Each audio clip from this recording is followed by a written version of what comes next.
Salut mon petit poulet. Je m'adresse à toi, qui a jamais osé faire une cuisson de foie gras parce que tu t'es dit « j'ai pas la terrine de mamie Denise ». Toi qui me regardes et qui en a marre de se faire chambrer par ses beaux-parents pendant les fêtes de Noël parce que ton repas il est pas terrible. Eh bien mon petit poulet, il faut que ta belle-mère ait les yeux qui brillent quand tu vas faire ton foie gras. Allez c'est parti, mon astuce pour cuire le foie gras.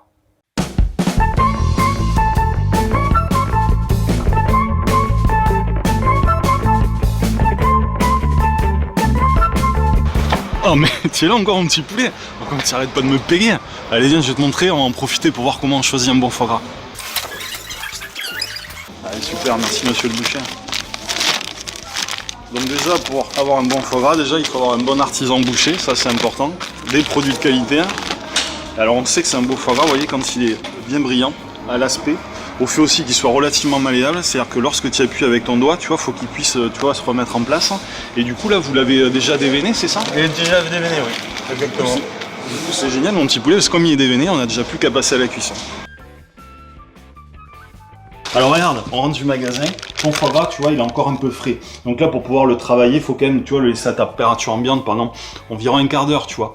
Une fois que c'est bon, bien on va passer maintenant à la liste d'ingrédients. Il va te falloir bien évidemment un magnifique foie gras de l'Armagnac. Moi franchement, je suis féru d'Armagnac. Avec le foie gras, il n'y a que ça.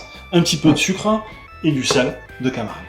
Alors ton foie gras, tu sais qu'il y a des veines à l'intérieur. Il faut le déveiner. Franchement, tu veux pas te prendre la tête, tu fais comme moi. Tu demandes gentiment à ton boucher et il va te le faire. Du coup, on passe déjà à l'étape suivante.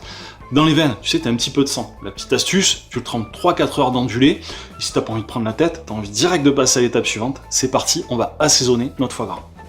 Donc tu commences par mettre ton Armagnac, franchement, qui sent hyper bon.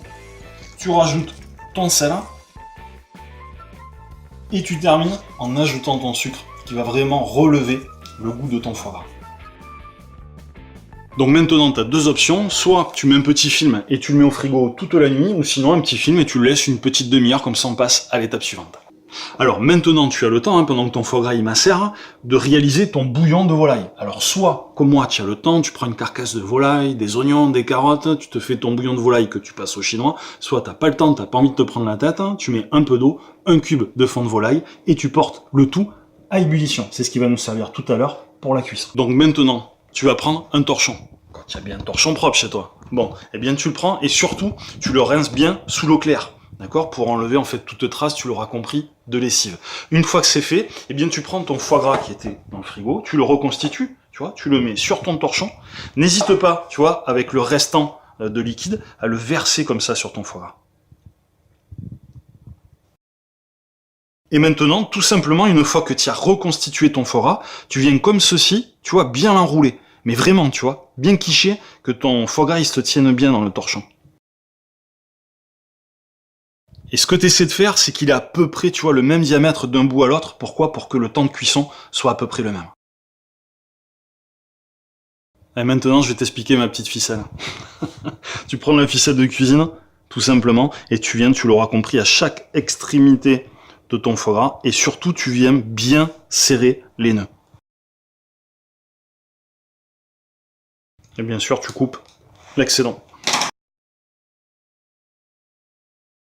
Donc pour la cuisson, ton bouillon de volaille, il doit être à ébullition. Maintenant, tu baisses le feu avant de mettre ton foie gras pour obtenir voilà, un liquide à frémissement, c'est-à-dire qu'il fasse des petites bulles. Et maintenant, tu viens plonger ton foie gras dans ton liquide de cuisson. Et écoute-moi bien mon petit poulet, juste 10 minutes, t'éteins le feu, c'est fini.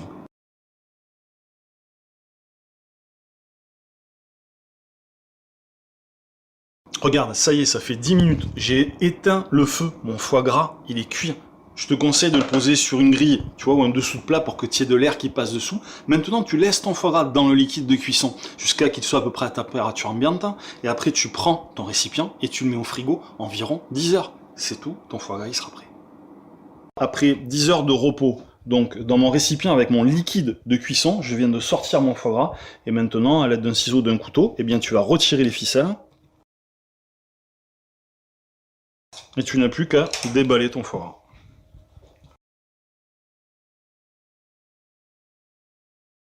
Maintenant, ma dernière petite astuce pour découper, tu sais, le foie gras pour qu'il soit bien brillant et que la tranche soit bien belle. Eh bien, tu prends un couteau, tu vois, très fin, avec une lame très fine, et tu fais chauffer de l'eau. Tu laisses ton couteau quelques secondes comme ça dans l'eau chaude, ok? Et ensuite, regarde, tu viens prendre ton foie gras, regarde, ça se coupe tout seul. Regarde comme il est beau. Et regarde la tranche comme elle est belle. Alors là, tu vois, je t'ai proposé la recette vraiment classique si tu ne t'es jamais lancé, en fait, dans la préparation d'un foie gras. À toi de t'amuser maintenant, à le mélanger, pourquoi pas, avec un peu de pain d'épices, un peu de crumble, un chutney aux oignons, bref, peu importe. À toi de te régaler et de l'accommoder avec ce qui te plaît, et notamment avec un petit vin, tu sais, liquoreux, moelleux, bien frais, là, c'est assez agréable. N'hésite pas à embrasser ta belle-mère de ma part, et mets-moi un petit commentaire sur les réseaux sociaux pour me dire ce qu'elle en pense. Allez, je t'embrasse, et surtout, amuse-toi bien pendant les fêtes.